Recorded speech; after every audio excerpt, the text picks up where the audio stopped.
Well, welcome to lecture number 20 in the Kuzari. It's amazing that we've made it to 20. We are up to paragraph 35 in the second essay in the Kuzari. So, in the book that I think most of you have, this one, the Rabbi Korobkin translation, that would be on page 202.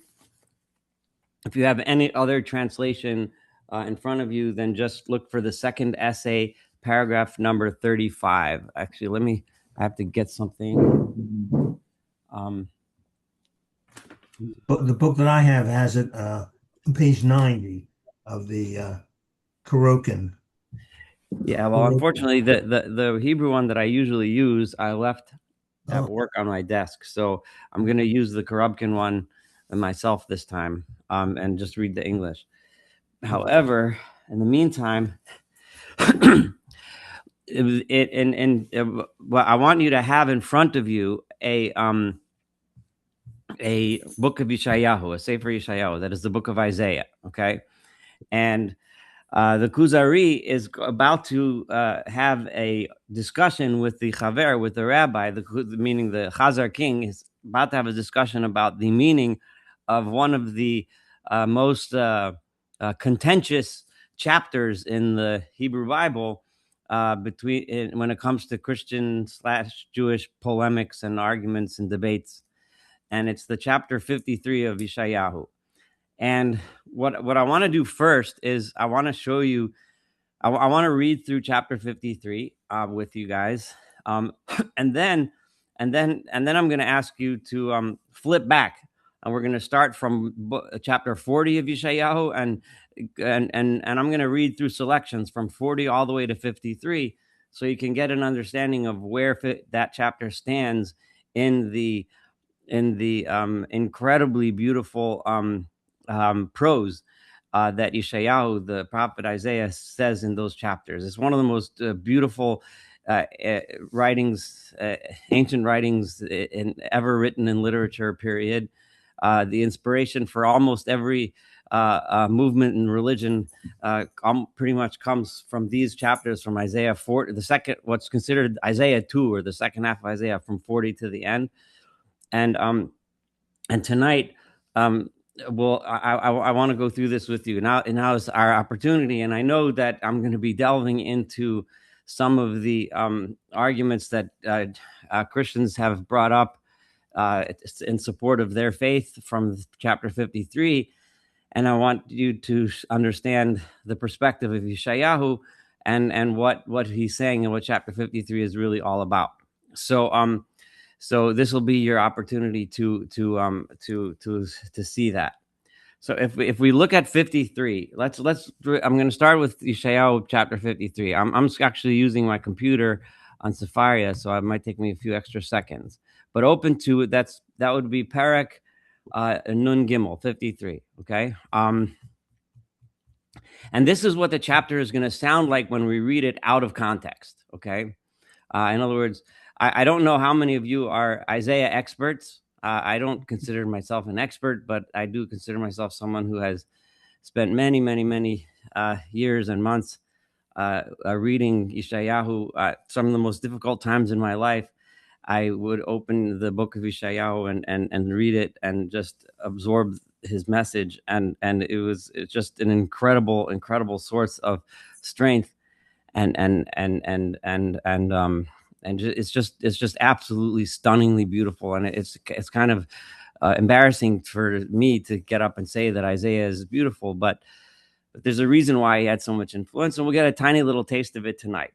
And then after we read this together, then we can go to the Kuzari and understand why Rabbi Yehuda Halevi chose to spend a significant amount of time discussing the discussion between between the Chaver, the rabbi, and the Khazar King regarding what this chapter is referring to. The bottom line, before I even start reading it, is if you're reading chapter 53, just try to imagine you are either a Christian or a Jew, right? Or try to use your two halves of your brain. I'm not, I do not claim to be, and I'm far from an expert in Christian theology. I know as much as anyone that's been around in the United States of America the last 57 years, like myself, you hear enough about Christianity to get a pretty general, basic idea of what their religion believes. So screw your head on in both ways, and let's read 53 together, okay? And I'm deliberately reading it out of context, because when you and this is the main problem which most people have when they read this, is they read it out of context. And when you read it out of context, you'll see what it means to you. So, mi ha'emin l'shmuatenu. This is verse 1. Who would ever believe this news that we are hearing? Uziroa Adonai al mi niglasa. And the arm or the hand of God, upon whom has it been revealed? In other words, this incredible news. Who would even believe this kind of thing? Now, try to imagine. We don't know at this. When you read it out of context, then you don't know who's talking and who's talking to whom and who's talking about whom.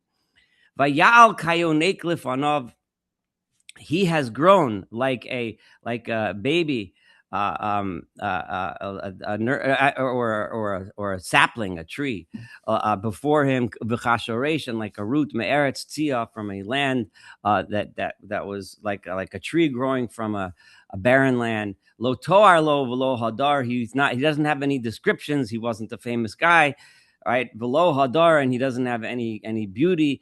V'nir ehu v'lo mareh, right? And we, in such a way that we would look at him. He doesn't have any special appearance, that we should love him because of his beauty or his grand royal titles. Nivze v'chadal ishim. He's despised and he's pushed away by other human beings. Ish machavos. He's a person who is suffering.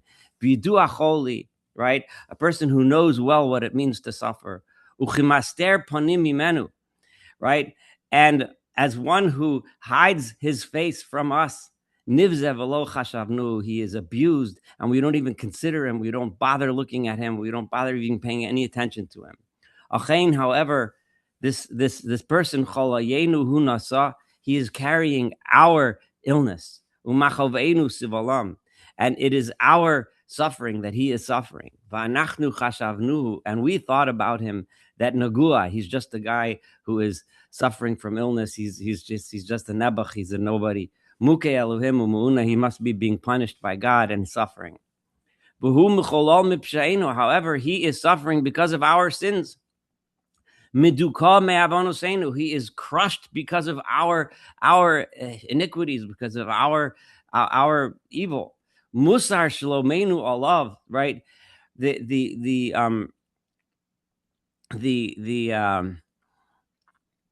I'm trying to think, the chastisement, right, that he bore, right, is making us whole. And because of his illness, because of his wounds, we are being healed.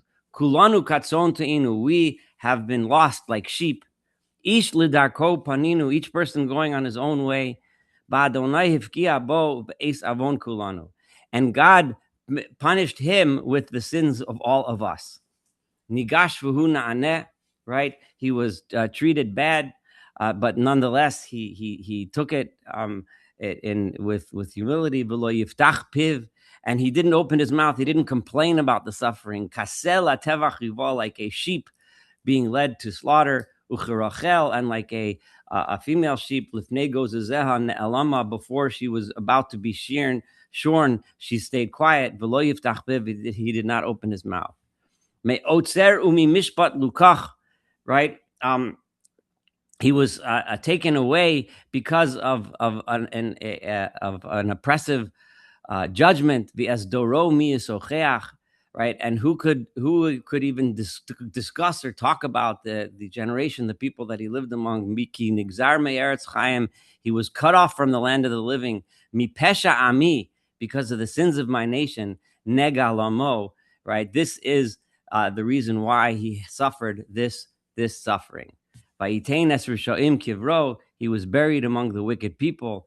V'es ashir b'mosav, lo chamasasa, while he didn't do, nonetheless even though he had not done anything wrong, he had not done anything bad to others. He didn't speak anything false in his mind. But God nonetheless decided to crush him with illness. Right, to the extent that if he would make some sort of offering for his guilt, maybe he might see children and live long days, and somehow through him, God's mission, God's purpose will be successful. Right, because of his anguish, because of his suffering, he will see, and he will see eventually God's salvation, right? Bida'ato yatzdik tzadik avdil rabim, right? Because of his knowledge, right? He will bring justice to the righteous. Avdi, my servant, larabim, will bring justice to the public. Va'avonosam hu yispol, and he will suffer from their sins. Lochein achalek lo barabim.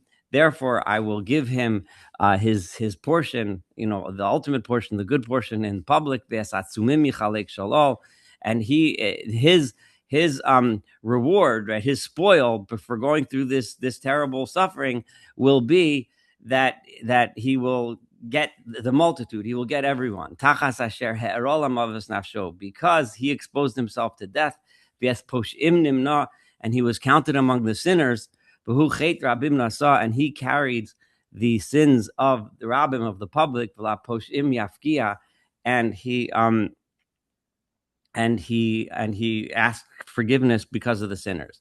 Okay, so I read that chapter. That's chapter 53.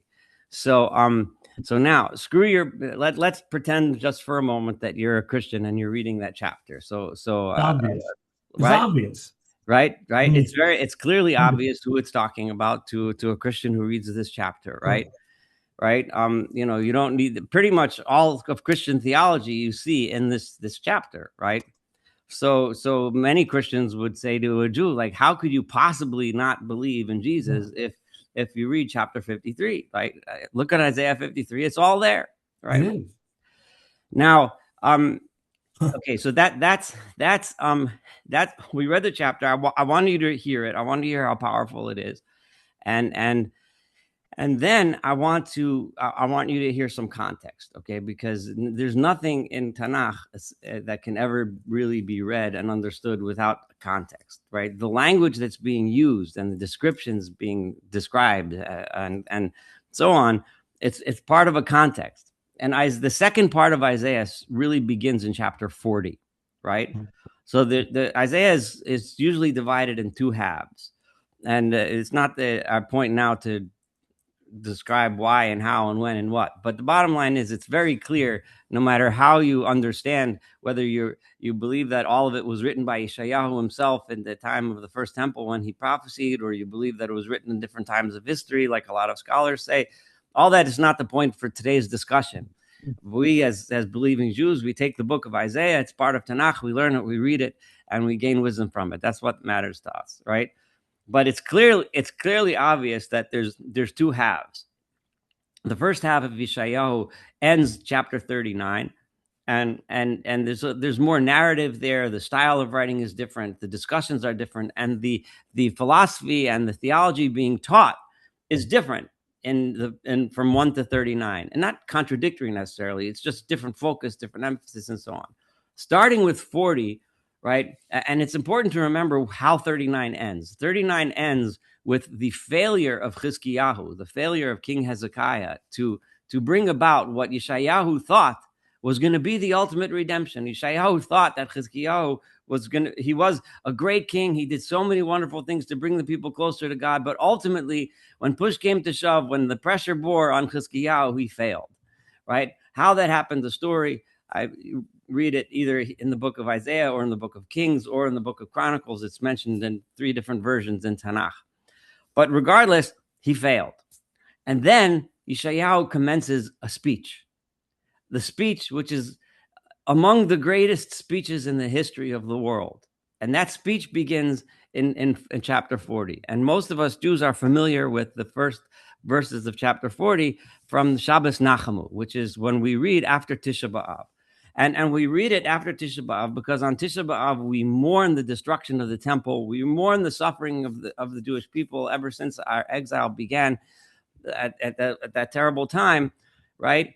And chapter 40 is when Yeshayahu is also mourning a destruction, right? An end of a hope, and he's giving hope to the future, right? He's telling us, the Jewish people, he's telling us, what our mission is, where we're going. There's a place that we're going, what our relationship with God is going to be like in the future, right? Everything you need to know about what Judaism really teaches about where we're heading, what's our hope, what do we hope for, what's our relationship with God like now that this redemption, this Messiah that we were hoping for in Chizkiyahu just didn't pan out. Where are we going? What's going on? And it starts in chapter 40.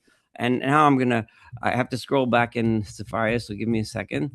And I'm gonna jump verses, and I'm gonna tell you where to jump. So be ready to jump in whatever book you're using, okay? But I'm gonna start with chapter 40, verse 1, simply because this verse is very famous, and it sets the tone for the entire the rest of the book of Isaiah, including, of course, chapter 53. Okay, so chapter 40 starts, and it says, "Nachamu, nachamu ami," right? Comfort, oh comfort my people. Now, how you translate that, whether it's be comforted, or comfort, comfort, regardless, it is words of consolation. Yomar Elohechem, so says your God. Now that sets the tone for the rest of the book of Isaiah, because we have a relationship built here. There's Ami, my nation, and Elohechem, your God, right? So, and this is crucial. This is very important. And bear that in mind as we read through this. I'm just going to read the second verse. Dabru alev Yerushalayim, speak to the heart of Jerusalem. Remember, Jerusalem is suffering now. Jerusalem has suffered a destruction. V'kiru eleh, call out to it. Don't worry. Jerusalem being the symbol of the place where that relationship was most evident, right? Where that relationship between Ami, my nation, and Elohechem, your God, was most evident in Jerusalem. Call out to Jerusalem. Don't worry. Malat Tzva'ah, her term of service is over. Her sins have been expiated, right? She has suffered double her sins, right? There's an end to this. Kol koreh bamidbar, a voice rings out in the desert. Panu derech Adonai, clear the path for God. Yashru ba'arava mesila Eloheinu, make a path through the wilderness, a path to our God, meaning a path for the people to walk from where they are in exile back to Jerusalem, so that we can rejoin and rebuild this relationship. So again, we see over here the setting of that theme, the idea that this relationship between the people and God.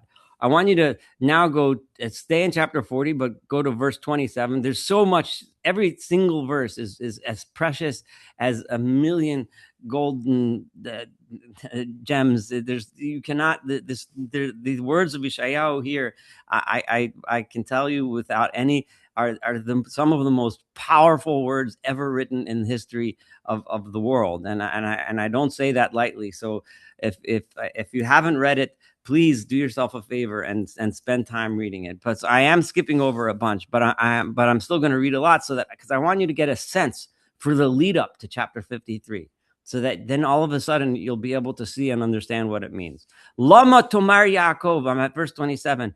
Why should it be that Yaakov should say Usidaber Yisrael? Now you have to pay very close attention to the Hebrew grammar here. English is a weird language because the word you is both singular and plural, right? Hebrew is very different, right? You singular and you plural. I love the fact that since coming to the South, we have this word y'all, which everyone should use, right? Because you and y'all are different things, right? When you talk to a crowd, it's y'all, right? It should be. Now, I understand that that's not necessarily correct grammar, but so all of a sudden, it said, Nachamu, Nachamu, Ami, be consoled, my nation, right? And then he continues to talk this conversation with my nation, right? And then God refers to the nation and says, Lama Tomar Yaakov, why should you, it's singular, Tomar, not Tomru, but he refers to Yaakov, Jacob. So he's referring to the people of Israel as a singular person called Yaakov. Usidaber Yisrael. Why should you, in singular, you, Israel, say, Nistira darki me Adonai, that God doesn't pay attention to where I am, and so on. And so on. And then it goes on. And I'm going to skip a little more now. Go to chapter 41, verse 8. Verse 8, chapter 41, verse 8. V'ato Yisrael Avdi, and you, Israel, my servant, right? Avdi here is again written in singular language, right? You, Israel, my servant.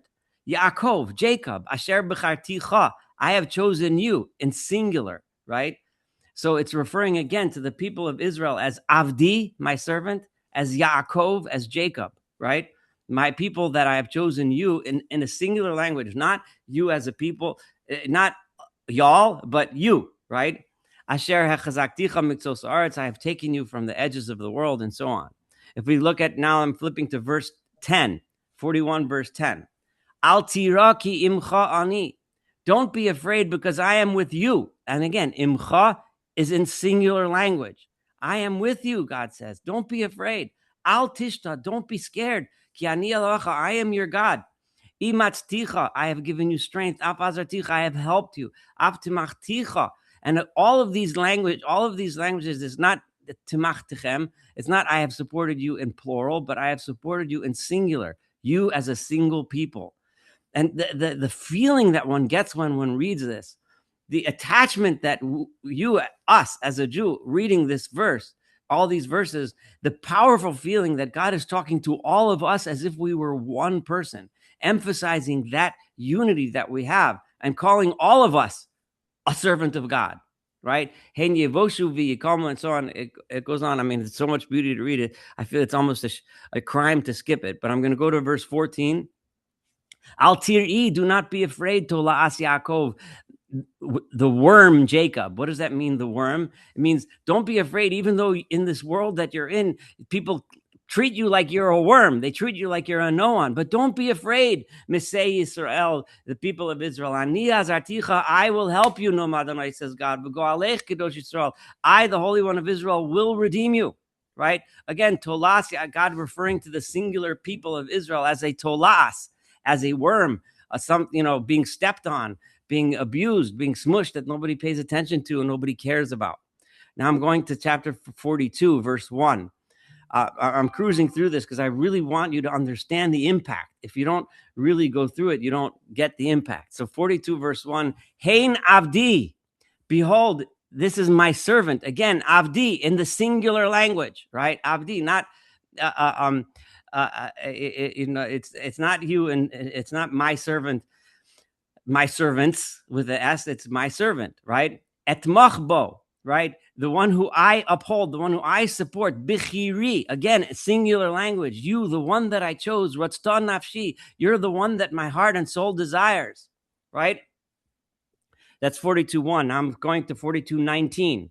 Again, it's almost a crime to skip, but we're doing it anyway. Mi iver, who is blind, right? Ki'im avdi, who is blind if not my servant? And I'm going to explain what this means in a second because it's really crucial to get it. V'cheiresh, who is deaf? Ki malachi eshlach, like the messenger that I have sent. Now, God here is referring to, and I was telling you the context, he's referring to Avdi, my servant, Israel. The people Israel are my messenger. I have sent them to the world, right? And they are the blindest of them all, right? And as the commentaries explain, because who is so blind as someone who has the wisdom, who can share their knowledge with the world, who can be the Or Lagoyim, the light unto the nations, which is, by the way, a phrase that comes from these chapters in Isaiah, right? The blindest of them all is the one that has that ability, that has that knowledge, that has that wisdom. My servant, my messenger that I sent to the world, they're the blindest and the deafest of all because they aren't sharing that knowledge. They haven't fulfilled that mission. They didn't do what I sent them to do, right? Who can be blind as the servant of, as blind as the servant of God? Again, referring to the servant as blind, as a worm, as deaf. All right. As we continue going on I'm going to skip to verse 22. V'hu am bazuz, and he, it doesn't say vehem, them, it says v'hu, he, the nation of Israel, is an am bazuz, a nation that is bazuz, that is crushed, v'shasui, and it is plundered, and hafech bacharim kulam, they're trapped and crushed into holes and so on and so forth, and they're sent into prisons, again referring to the people of Israel as a singular, who, not him, but who, ambazuz, are this defiled and despised nation. So that's for 42 verse 22. Now I'm going to go to 43 verse 1. Vi'ata, and now, Ko Omar Adonai Bora'acha Yaakov. So says God, the creator of you. I am the one who created you, singular, Jacob, referring to, again, talking to the entire Jewish people as a single person, Jacob. V'yotzercha, I was your creator, Yisrael. Again, singular, Yisrael. Al tira, do not be afraid, ki galticha, for I will redeem you. Krasi v'shimcha li ata. I have called out in your name, li ata, you are mine. Ata here again is ata, not atem, not you in plural, but ata, you in singular, like God referring to the people of Israel as a single person. You are mine. So again, referring to the people of Israel as being God's, right? And having a messengers to the world to bring to the world, but we being the most blind, the most deaf, the most abused, the most suffering, and so on and so forth. If we continue going on, I'm going to go to chapter 43, verse 1. No, I'm sorry. I just read 43 verse 1. Let's 43 verse 4. Me asher yakarta ve'einai nichbarata. Because you, in singular, are precious in my eyes. That's why I am giving you honor. V'ani avticha, and that is why I love you. Ve'etein adam tachtecha. I will give people, right? In place. In other words, you will have the opportunity to influence others, right? I will give you others. I will give you other people, specifically stating this idea, right? Which is going to flip, is going to be mentioned again in 53. If you remember, we learned this idea. Ulu'umim, and nations tachas nafshecha will come in, you will be responsible, and you will have that influence over other nations, right? Because of what you have suffered, right? And because of what you have done, and because of your mission. 43 verse 8. Hotzi am iver ve'einayim yesh. That nation that I just described as blind, we will set free that nation, and they will get their eyes. Those people that were deaf, they will get their ears. And what will happen? Look at verse 9. When they get their eyes and their ears, they will then fulfill that mission. That mission that they were blind and deaf because they had the ability to do it, weren't doing it, but they will fulfill it. Verse 9. And what will happen then? Kol hagoyim nikbetzu yachtav. All the nations of the world will gather together. V'yei asvu lu'umim. And they will all gather nations, and they will say, Mi vohem yagetzos. Who among you could say such things, right? Remember, this idea being repeated again in 53, right? Who ever heard of such things? This verse is being stated over here in 43:9, referring to exactly what's going to happen when the people of Israel finally reach the ultimate goal of us, which is to influence and bring the entire world together. That's 43 verse 9. 43 verse 10. Atem edai, you are my witnesses. No Adonai, so says God. V'avdi, and you are my servant. Again, in the singular language, asher bacharti, that I have chosen. Lemante de'u v'ta'aminu li v'tavinu, so that you should know, right? And you should have believe in me, and you will understand. Ki anihu, I am the one. Lefanai lo notzarel, there was no other gods before me. V'acharei lo, there will be none after me. And then if we keep on going to 43 verse 10, I just read that, I'm sorry. 43:21, I'm going to keep going. Amzu yatzarti li, this nation I created for me, tehilasi isaperu, right? So that they should sing my praise or say my praise in the world. Verse 22, veloos, I'm going to skip it just for sake of time, but let's go to 44 verse 1. Viata, now, Shema Yaakov Avdi. Listen, Jacob, my servant, again in singular language. V'Yisrael bacharti bo, in Israel that I have chosen in him. 44:2. Al tirav di Yaakov is a famous. Do not be afraid, my servant Jacob. Again in the singular language. As we keep going, let's go to 44 verse 5. we're just more the Zeh Yomar LaAdonai Ani v'Zeh Yikra b'Shem Yaakov.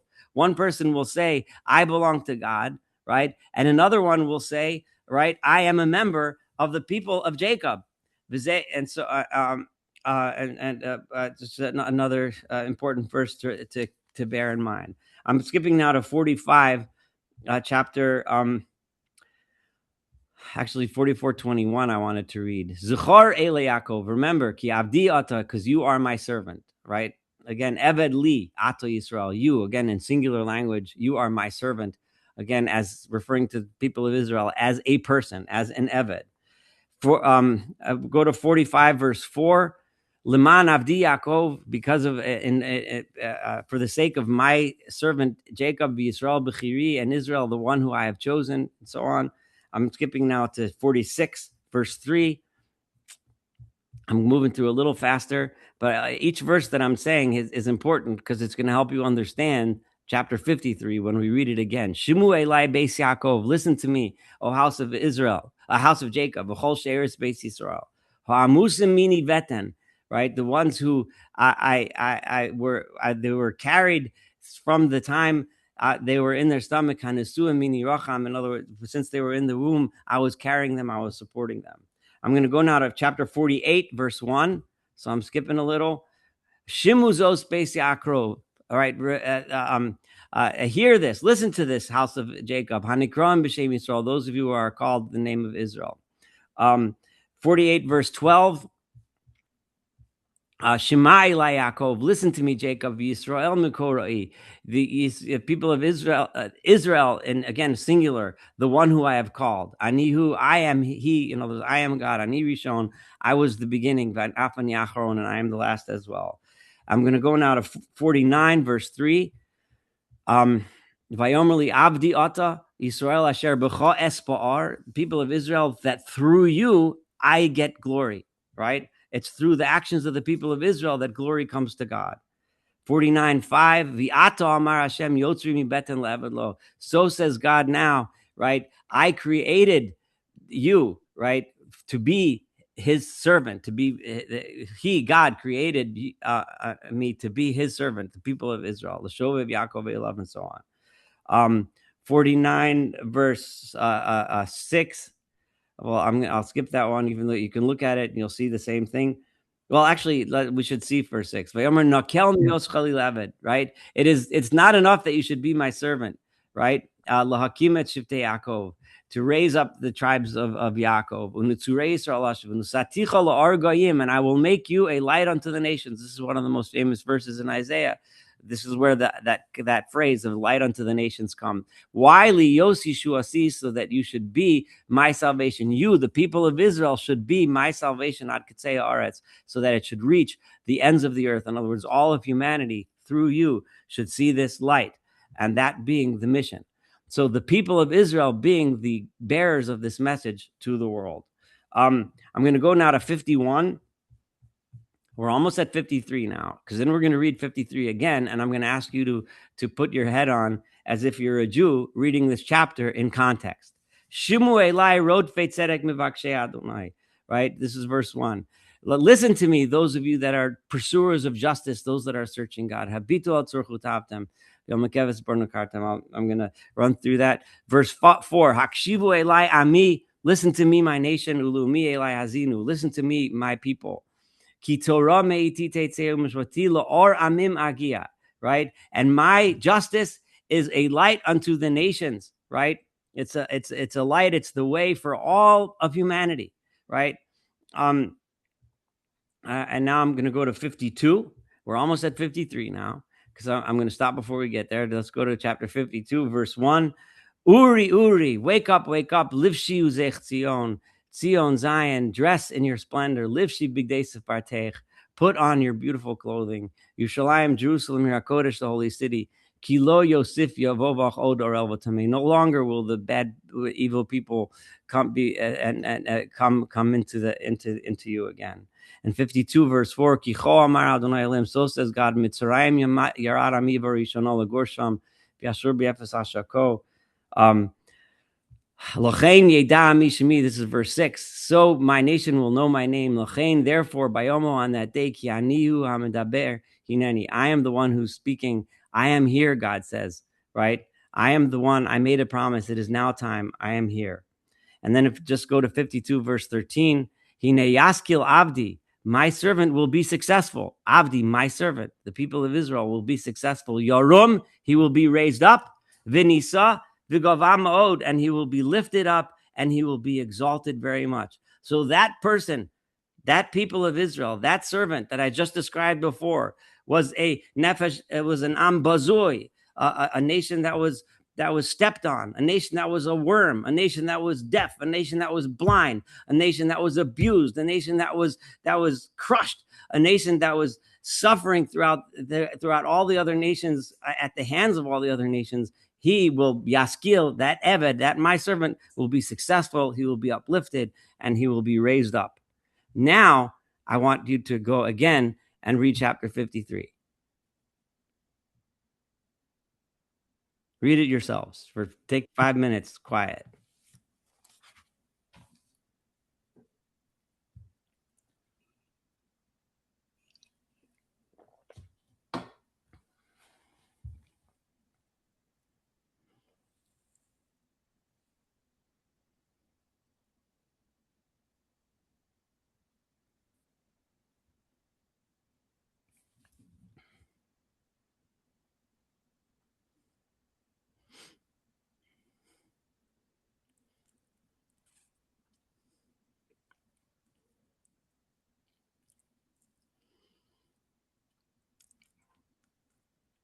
Does anyone want to share their thoughts about what it sounded like the second time around?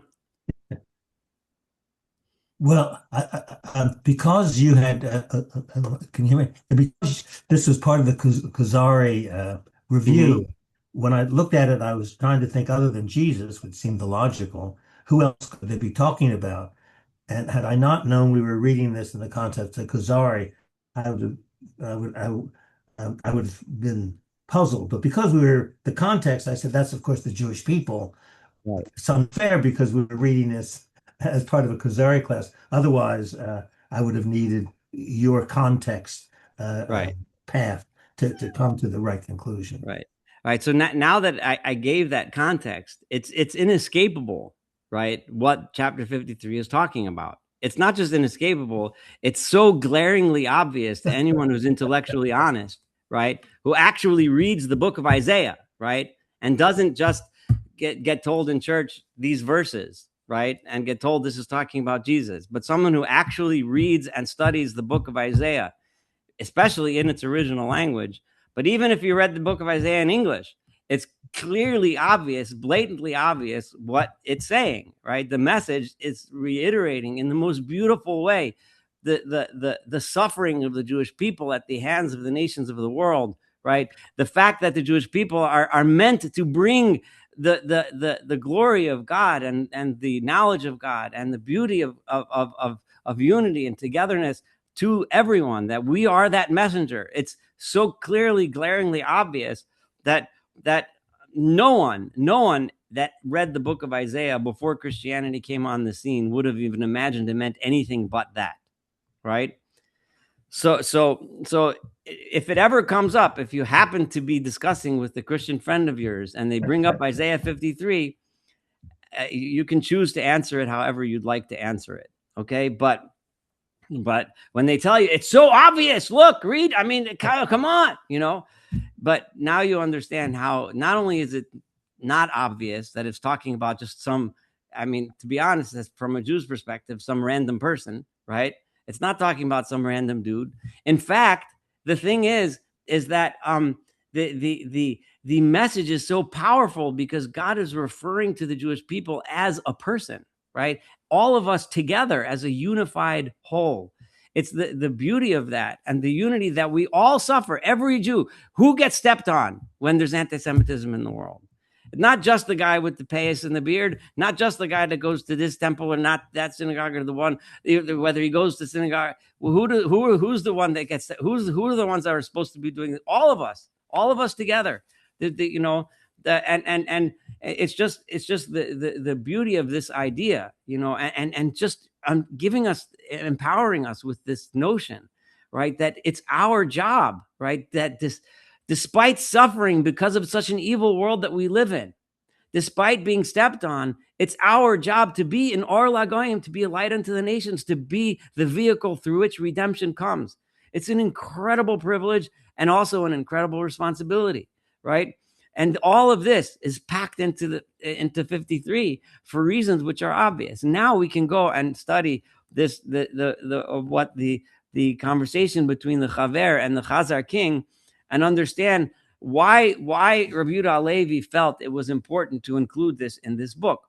First of all, this book has part of this book, in addition to being an exposition of Rabbi Yehuda Halevi's understanding of basic Jewish philosophy, right? It is also his opportunity to engage in polemics. And he started off bringing up what the Muslims think, what the philosophers think, what the Christians think, and what we think is different. And 53 is one of these things that for thousands of years, Christians have constantly brought this chapter up. And now the Khazar King is saying, well, what's going on? Why is it, that it says that let's look at chapter 35. Not chapter, paragraph 35, and said the second essay, right? So I'm reading from Korobkin now, so I'll just do the English, right? How the Kuzari said, how can this be an analogy to Israel when it says, right? And now I'm going to read the Hebrew. Achein chalayenu hu nasa, right? He is bearing our sins.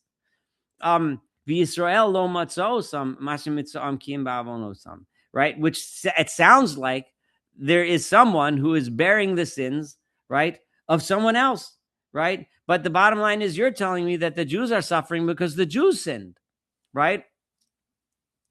But now, if you read the what we all read together, and I purposely gave a large lead up because I really wanted to impress upon you what's going on, is that the people of Israel are suffering because when non-Jews decide to persecute us, who's doing a sin? I mean, the people doing the persecution, right? I mean, we can say on a spiritual level, sure, we might deserve something, whatever, and try to understand what we did wrong. Okay, fine. We need a cheshbon nefesh. But the bottom line is, right, the Nazis were the ones that perpetrated the Holocaust and did the sin, right? The people that shot up a synagogue in Pittsburgh, he's the guy with the gun doing the sin, right? Not the people that got shot, right? So the chalayenu hu nasa, the sins that we are carrying, are the sins of the violent world around us, the sins of hatred that's being perpetrated against us. So Amar HaChaver, so the Chaver answers Yisrael, and he's going to answer with, again, we have to do a little medieval medicine, and I don't have to go through Galen's medicine again. You have to listen to the last lecture. But remember what the role of the heart was in Galen's medicine. The heart was where the essential life force resided, and it was being pumped out to the rest of the body. And in those days, they thought that certain emotions and feelings and thoughts and so on resided in the heart. They knew that the brain made decisions for the body. They had already learned that by this time, but they didn't know. But they still thought that the heart actually did some thinking, that there was a soul there, as opposed to now we realize that you don't need a heart to think, right? But so anyway, so the rabbi answers, the Chaver answers, Israel among the nations is like a heart among its organs, right? And he's giving an analogy. It becomes quite ill from the influence of the other organs, and also considerably healthy from the influence. In other words, if Israel is like a heart, think about it. If you live, I'm going to use a very modern analogy, which clearly wasn't what Rabbi Yehuda Halevi had in mind. If you're going to go and smoke, and you're going to drink, and you're going to eat gobs of cholesterol, and you're just going to eat butter and steak all day, and you're not going to exercise, and you're going to sit on the couch, right? What's going to suffer? Your heart, right? You're going to have a heart attack, right? When you engage in all kinds of terrible things, your heart will suffer. So all the rest of the body is doing all kinds of crazy stuff, and who's suffering? The heart, right? What if you're healthy? What if you do exercise? What if you eat right? You eat all your fruits and vegetables, and you have and you exercise, and you don't smoke, and you don't drink, and you don't do drugs, and so on. What's gonna be healthy? Your heart. So the heart is it's saying the same thing. The Israel among the nations is suffering because as the heart of the world, remember, Rabbi Yehuda Halevi has this. That's how he understands Israel. We already contrasted him with Maimonidean thought, with universalism versus particularism, but we're learning Rabbi Yehuda Halevi's thought now, so we have to think about it that way. So we suffer. We suffer when the world is bad, when the world is evil, when the world is corrupt. The heart suffers. So the Khazar King says in 37, explain this a little more. So the rabbi answers, and he says, and he goes a little bit more into his analogy with the heart. The heart always gets sick, right? And if you remember, it wasn't long ago where we used to think that a person that a type A personality, a person who's anxious and nervous and scared, is more likely to have a heart attack, right?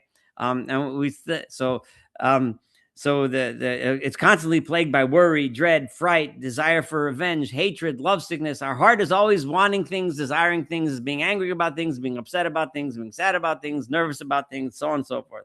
Its temperament changes from one moment to the next because of one extra breath or the lack of one breath. If we one thing we get good, one thing we're missing. It is even more affected because of bad food and drink, right? By movement and exertion, right? Or exercise or not. Right. And by one's amount of sleep, how much sleep you're getting. Everyone always understood that was important for physical health. All the other organs can exist quite tranquilly. Your arm doesn't suffer, right? Whenever, it's all in your heart. Your heart's having all this pain. Your heart's having all this anguish, right? So Amar Kuzari, so the Khazar King then said, I understand how the heart can become sick, right? Because of all the other organs. But how does it become healthy because of the other organs? So the rabbi answers in 40, is it possible for the heart to sustain for any extended period of time any sort of illness like abscesses, cancers, gangrene, your wounds, paralysis, as other parts of the body can, right? The other part of the body, it can get sick. You can get a broken arm. It can be broken for a while. It can be in pain. It can be bruised for a long time. Your heart can't sustain it like that. So the Khazar King replied in 41, this is not possible because if your heart was no good, you'll die, right? The heart is very sensitive. The blood is flowing through there. Remember, they understood the blood is the life force, this essence life force that's going to the body, right? If the heart stops pumping that, everything goes. The heart will detect even the slightest aberration and may threaten it. It will attempt to repel it while it still can. It'll try its hardest to make up for it. You'll have palpitations or whatnot. Other organs do not react as sensitively. If your arm hurts, if you cut your finger, it's in pain, it's inflamed, whatever, eventually it'll get better. So then 42, the rabbi says, if so, the heart sensitivity that causes it to feel sickness, right, is influenced. But it's the same sensitivity that enables it to repel from itself any aberration at the outset attack before it can settle on. The heart is also able to defend itself from bad influences. And the Khazar King said, I agree. A lot of this is medical stuff that doesn't really jive completely with the way we think about medicine. But the point is still the point. The bottom line is that the Jewish people, right, suffer because of the sins of the world around. And we ourselves, remember, if we remember what we learned in Yeshayahu, we ourselves are the most blind when we don't understand what our mission is, when we don't fulfill our mission, when we don't do it. We're the most deaf, right? When we, but when we do, right, we can be that source of light to the world. So Amar HaChaver says in 44, similarly, the divinity in relation to us is like the soul in relation to the heart. The presence of God in this world is like the soul that's in the heart. This is an analogy he made already before. Just like the soul is in the heart, and then the heart pumps the life force, the soul, to the rest of the body, so does God's influence in the world connect first to Israel. The people of Israel is where God resides. And then the people of Israel, through our actions, through how we behave, through how we live our lives, spread that light to the world that's around us, right? This is why the Torah says, Mochel avonos amo Yisrael, right? right? God forgives the sins of the people of Israel, Rishon Rishon, right? Because he passes over, one by one, he gets rid of our sins.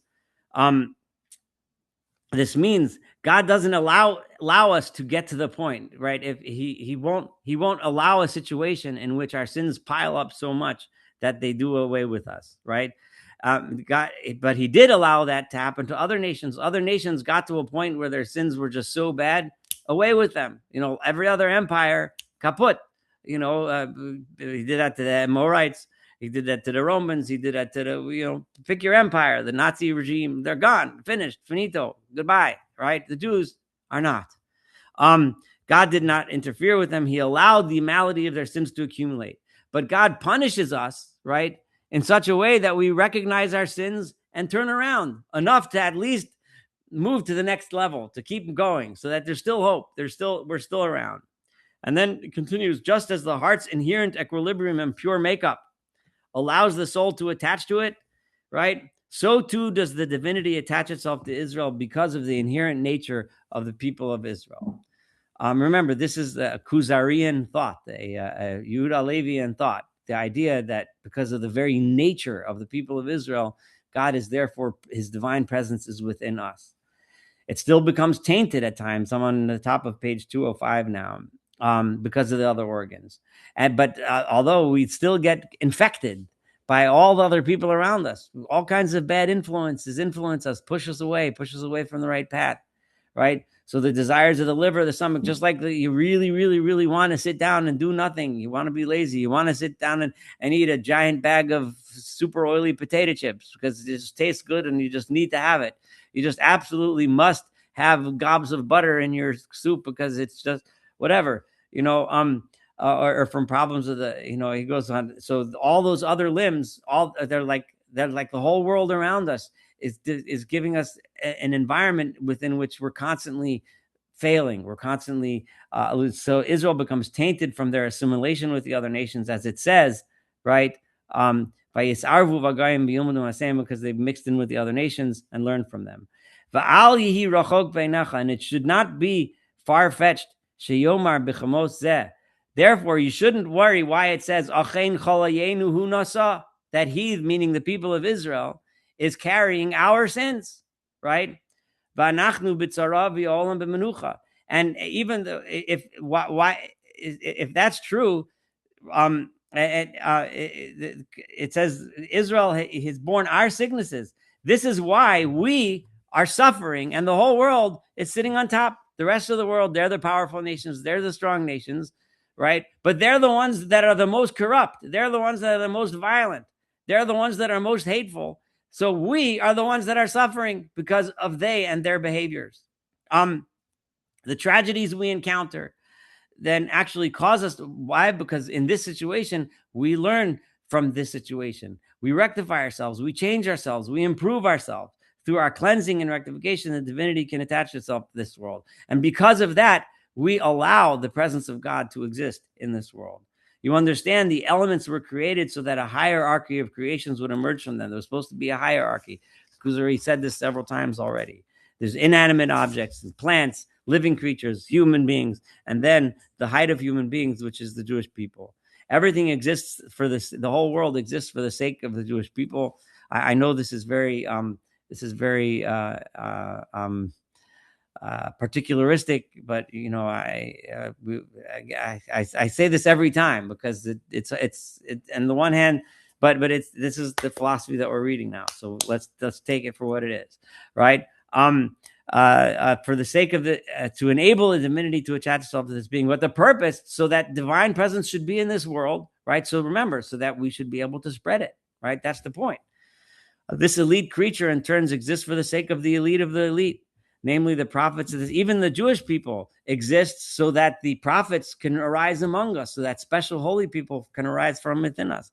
It is this hierarchy which is the basis for our prayer, which is why we say, Atein pachtecha, Hashem Elokeinu al kol ma'asecha. God, put your fear upon all of your creations. And then afterwards we say, give honor to your nation. And then afterwards we say, Tzadikim yirubismachu, may the righteous people see and be overjoyed about this. Because that ultimately it's all so that those that the greatest among us can achieve these levels. So I'll stop here. That's 45 4. And we'll continue from 45. Um uh but but um but we don't have a lot of time. But go ahead. There's so much to talk about. So if we go a little overboard, it's not the end of the world. So if anybody has any observations, comments, thoughts, contributions, it's your turn. Go ahead, Martin.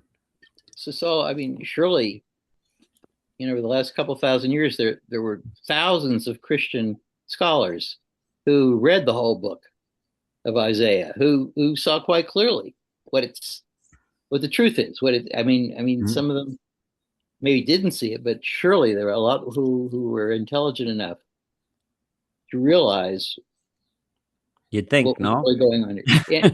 So the question, I don't, it's hard for me to believe that they didn't see it. I could understand why they didn't say anything because they would have been under a lot of pressure. Mhm. It must have been a lot of pressure not to say anything about what this really Right. meant. But Mhm. surely, But honestly, Yeah. the answer has to be the Christians have to find justification for Jesus in the text of the Tanakh.